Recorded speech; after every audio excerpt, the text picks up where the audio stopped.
Hi!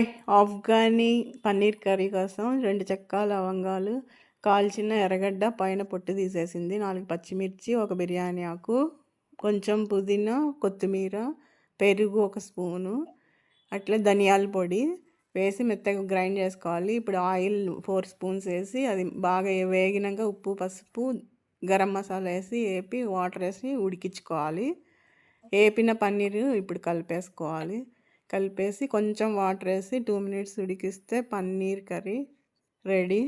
Vegetable fried rice రైస్లోకి దేనిలోకైనా బాగుంటుంది, చపాతీ, పూరీకి.